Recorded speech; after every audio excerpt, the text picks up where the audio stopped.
السلام علیکم ورحمۃ اللہ وبرکاتہ۔ یہ ان دنوں کا ذکر ہے جب میں 11 برس کی تھی اور چھٹی جماعت کی طالبہ تھی۔ سمیرہ مجھ سے 5 برس بڑی تھی۔ ہم گاؤں میں رہائش پذیر تھے۔ سمیرہ اسکول نہ جاتی تھی۔ اس نے جو کچھ پڑھا گھر میں ہی پڑھا۔ ایک استانی اسے گھر آ کر پڑھا جاتی تھی۔ سمیرہ کا گھر ہمارے مکان سے چند قدم کے فاصلے پر تھا۔ دراصل ایک قدامت پسند گھرانے میں اس کا جنم ہوا تھا۔ اس کے آباء و اجداد اس علاقے کے مالک اور سرپرست رہے تھے۔ یہ اونچے لوگ تھے، جدی پشتی امیر تھے۔ اولادوں نے بعد میں جاگیر فروخت کر کے خود کو ایک علاقے تک محدود کر لیا تھا۔ خان کے گھرانے کی خواتین پردے کی سختی سے پابندی کرتی تھیں۔ وہ دہلیز سے باہر قدم نہیں رکھتی تھیں۔ ان کو اسکول کالج جانے کی بھی اجازت نہیں تھی، جبکہ مرد اعلیٰ تعلیم حاصل کرنے کے لیے یورپ اور امریکہ جا سکتے تھے۔ سمیرہ بہت خوبصورت لڑکی تھی۔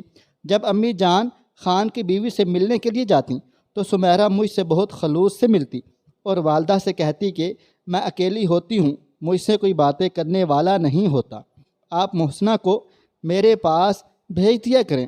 وہ 16-17 برس کی بھولی بھالی لڑکی تھی، باتیں 11-12 برس کی لڑکیوں جیسی کرتی تھی۔ میری اس کی دوستی ہو گئی۔ امی جانتی تھیں کہ سمیرہ کو گھر کی دہلیز سے باہر قدم رکھنے کی اجازت نہیں ملے گی، اس لیے وہ مجھے اس کے پاس جانے سے منع نہیں کرتی تھی۔ میں سمیرہ سے اپنے گھر آنے کا تقاضا بھی نہ کرتی تھی، کیونکہ اس کی مجبوریوں کو سمجھتی تھی۔ وہ اکثر مجھ سے اسکول کی باتیں سنتی۔ اسے اسکول جانے کا بڑا شوق تھا۔ سمیرہ کی امی میرا بہت زیادہ خیال رکھتی تھیں۔ میری امی سے دوستی تھی اور یہ بھی معلوم تھا کہ میں ایک اچھی لڑکی ہوں، تاہم وہ بیٹی پر کڑی نگاہ رکھتی تھیں۔ میں جاتی تو خوش ہو جاتی، مہربانی سے پیش آتی تھی اور بیٹی کو کہتی، سمیرہ محسنہ بی بی کو خوب خاطر تواضع کرو، یہ اکلوتی تمہاری سہیلی ہے۔ سمیرہ مجھ کو سہیلی ہی سمجھتی تھی، حالانکہ عمروں کا فرق تھا۔ وہ مجھ سے دل کی باتیں کہتی، اسے میرا انتظار رہتا۔ چھٹی کے دن میں ضرور اس کے گھر جاتی۔ کسی وجہ سے نہ جا پاتی تو وہ اپنی ملازمہ کو بھیج کر بلوا لیتی۔ ایک روز میں اس سے ملنے گئی تو سمیرہ بے حد خوش تھی۔ اس نے مجھ سے کہا، محسنہ جانتی ہو آج میں کیوں خوش ہوں؟ ہمارے چھوٹے چچا شہر سے لینے آ رہے ہیں، وہاں ان کے بیٹے کی شادی ہے۔ میں پہلی بار شہر دیکھوں گی، سوچو نا کتنی خوشی کی بات ہے۔ واقعہ اس کے لیے خوشی کی بات تھی، ایک انہونی سی بات کہ پہلی بار وہ گھر کی 4 دیواری سے باہر جا رہی تھی، وہ بھی کسی بڑے شہر میں۔ ان کے چچا نے لندن میں پڑھا لکھا تھا۔ وہ تعلیم حاصل کر کے لوٹے تو کچھ روشن خیال ہو گئے تھے، گاؤں کی بجائے شہر جا بسنے کو ترجیح دی۔ دراصل ان کی دوسری بیوی ایک شہری عورت تھی اور یہ شادی چچا نے اپنی مرضی اور پسند سے کی تھی، جبکہ پہلی بیوی گاؤں میں رہتی تھی۔ پہلی بیوی سے 2 لڑکیاں اور 2 بیٹے تھے۔ یہ بچے بھی ماں کے ساتھ گاؤں میں رہائش پذیر تھے۔ قصہ مختصر، اگلے روز سمیرہ اپنے رشتہ داروں کے ہمراہ شہر چلی گئی۔ اس کے ساتھ بڑی چچی، ان کی بیٹیاں اور چچا گئے تھے، جبکہ سمیرہ کی ماں نے شادی میں شرکت نہیں کی، وہ اپنے گھر ہی میں رہ گئی تھی۔ 15 روز بعد سمیرہ واپس شہر سے آ گئی۔ جب آئی تو بہت زیادہ خوش تھی۔ شہر میں اپنے چچا کے گھر کی تعریفیں کرتی نہ تھکتی تھی۔ اپنے چچا زاد کی شادی کی تفصیل بتانا چاہتی تھی، لیکن میرے سالانہ پرچے ہو رہے تھے، لہٰذا میں تھوڑی دیر بیٹھ کر آ گئی کہ پرچوں کے بعد جب دوبارہ آؤں گی تو پھر ساری بات تفصیل سے سنوں گی۔ امتحان کی مصروفیت کے سبب میں دوبارہ جلد نہ جا سکی۔ ایک روز اس کی ملازمہ ہمارے گھر آئی۔ اسے اس کی امی نے میری امی کے پاس بھیجا تھا، امی کو بلوایا تھا۔ امی ان کے گھر گئی تو سمیرہ کی والدہ کو سخت پریشان پایا۔ کہنے لگیں، شمع بہن، میری بیٹی سے غلطی ہو گئی ہے۔ وہاں شہری ماحول کھلا ڈلا تھا شادی میں، اور رشتہ دار بھی کافی آئے ہوئے تھے، اور یہ گاؤں سے گئی تھی۔ نہ جانے کیا واقعہ ہوا ہے کہ اب ہماری عزت پر بنی ہے، مگر یہ کچھ بتاتی نہیں ہے۔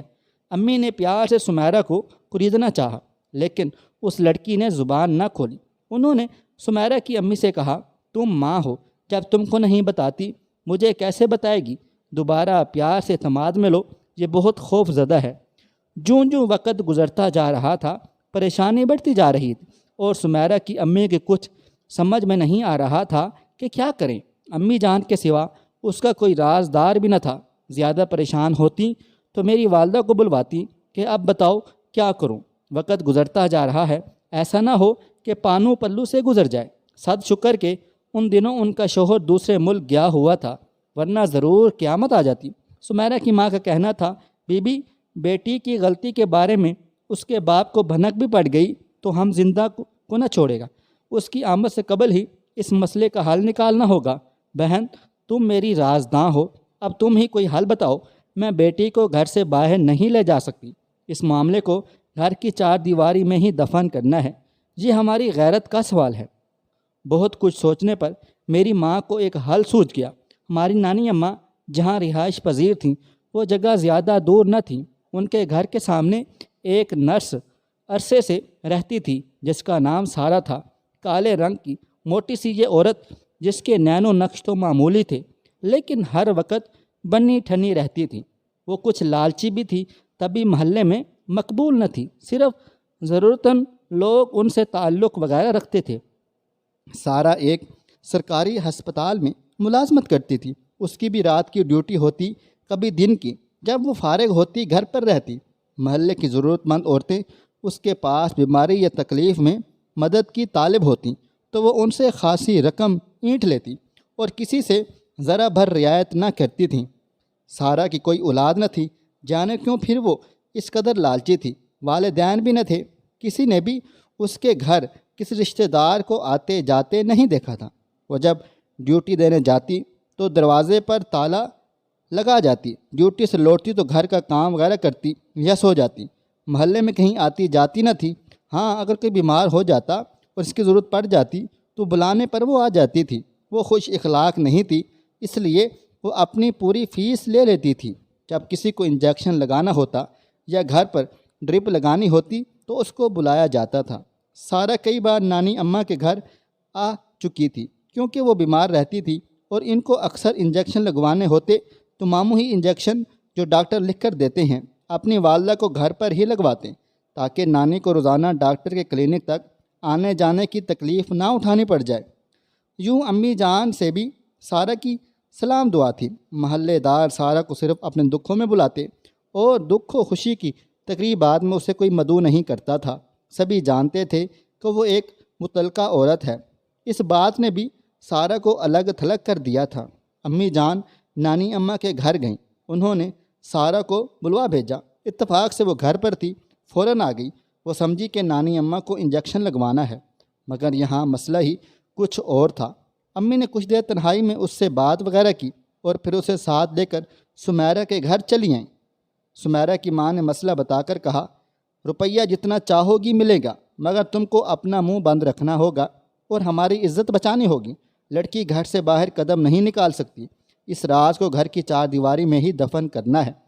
اب ہماری عزت تمہارے ہاتھ میں ہے۔ سارہ نے 50,000 روپے کا مطالبہ کیا اور دوسرے روز آنے کا وعدہ کر لیا۔ دوسرے دن وہ ایک چھوٹا سا بیگ لے کر آ گئی۔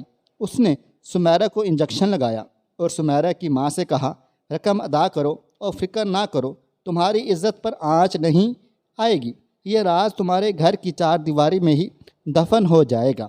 انجیکشن لگانے کے بعد رقم بیگ میں ڈال کر وہ چلی گئی۔ ابھی اسے گئے چند منٹ ہی گزرے ہوں گے کہ سمیرہ تڑپنے لگی۔ آخر کار اس کی روح کف سے اسری سے پرواز کر گئی۔ رشتہ دار، پاس پڑوس سے عورتیں سمیرہ کے گھر جمع ہو گئیں۔ ہر کسی کو سمیرہ کے یوں اچانک مرنے کا بہت دکھ ہوا۔ اس کی موت پر ہر آنکھ اشکبار تھی۔ خان کی بیوی بھی صدمے سے نڈھال تھی۔ ظاہر ہے اکلوتی جوان سال بیٹی کی ناگہانی موت ہر جوان کا ان کو بے پناہ صدمہ تھا۔ امی کو خبر ملی، وہ فوراً ان کے گھر چل دیں۔ میں بھی ساتھ ہو لی کہ وہ میری ہم جولی تھی۔ ہم نے آخری دیدار کیا تو دل ڈوب گیا۔ وہ کفن میں لیٹی ہوئی گہری نیند سو رہی تھی۔ اس کا چہرہ کفن کے لٹھے کی طرح سفید تھا۔ موت نے اس کے تمام راز اپنے سینے میں چھپا لیے تھے۔ موت کبھی کبھی پریشان لوگوں کی دوست ہو جاتی ہے، ان کی رسوائی کا اپنے وجود میں سمیٹ کر ان کو سکون کی گہری وادیوں میں لے جاتی ہے۔ آج سمیرہ کے لبوں پر کبھی نہ ٹوٹنے والی خاموشی کی مہر تھی۔ اب اس کے گھرانے کی عزت کو کوئی خطرہ نہ تھا۔ وہ گھر کی چار دیواری میں محفوظ ہو چکی تھی۔ باپ کی آمد کا بھی انتظار نہ کیا گیا، اسے چچاؤں نے حویلی کے اندر بنے ہوئے قبرستان میں دفنا دیا۔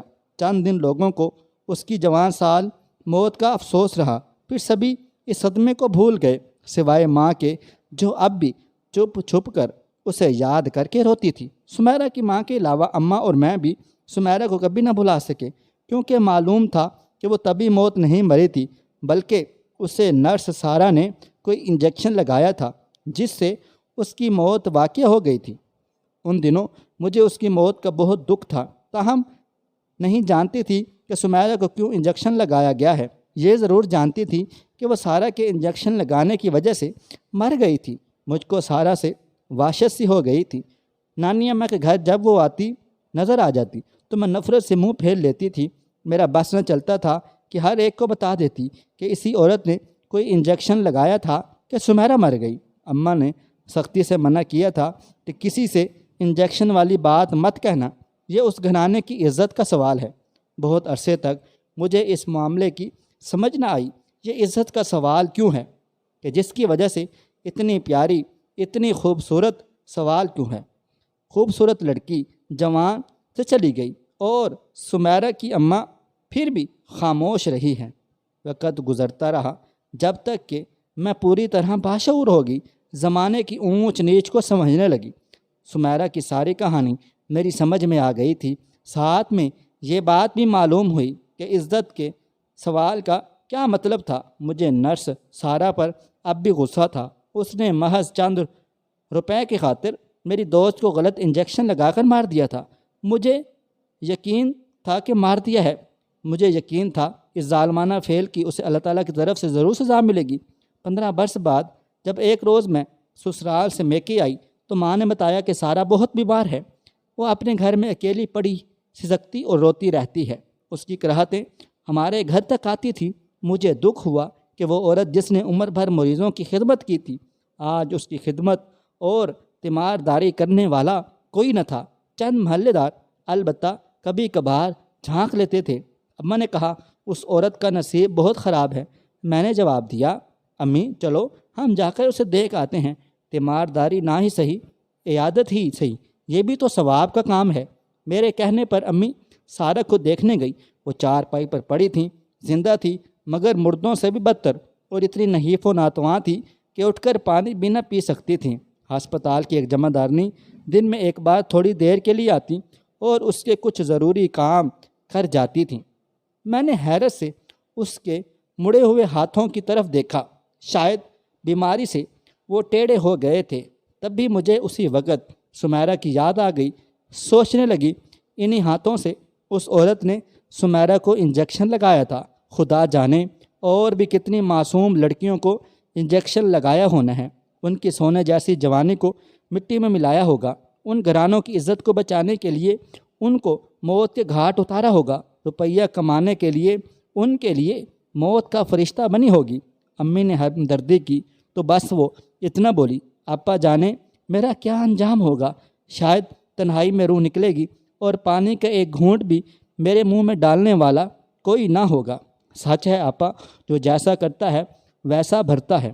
اس کی باتیں کسی کو سمجھ آتی ہوں گی یا نہیں، میری سمجھ میں ضرور آ رہی تھیں۔ ہم نے اللہ تعالیٰ سے توبہ کی اور اس کے لیے دعائے خیر کر کے گھر واپس آ گئے۔